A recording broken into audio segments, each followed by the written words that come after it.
महाराणा प्रताप की एक गाथा अद्भुत क्यों है? क्योंकि महाराणा स्वयं अद्भुत थे।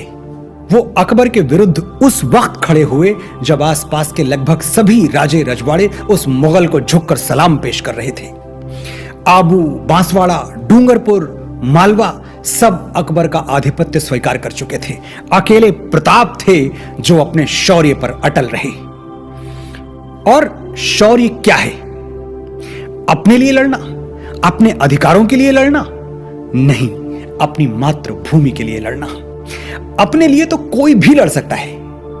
इतिहास उसको याद रखता है जो अपने आप से ऊपर उठा और अपनी मिट्टी के लिए मर मिटा।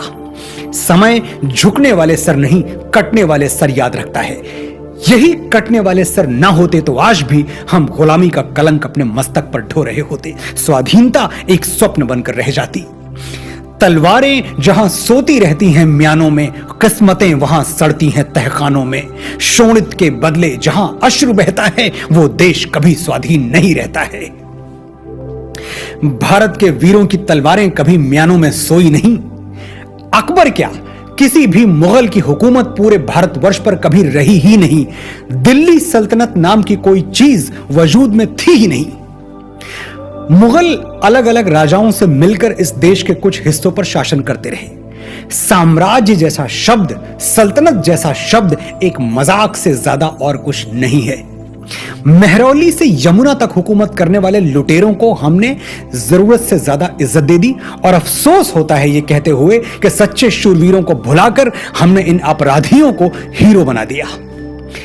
साम्राज्य क्या होता है? साम्राज्य था मगध, साम्राज्य था चोला, चेरा, पांड्यन, मुगल थोड़ी।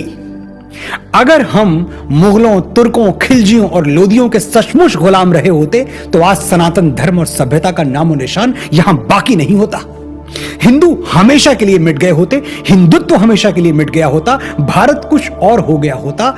जैसे पर्शिया गुलाम हुआ तो ईरान हो गया, मेसोपोटामिया गुलाम हुआ तो इराक हो गया, इजिप्ट की हालत हमारे सामने है। अगर हम सचमुच गुलाम रहे होते तो कोई और कौम, कोई और धर्म भारत भूमि पर कभी पनपता ही नहीं।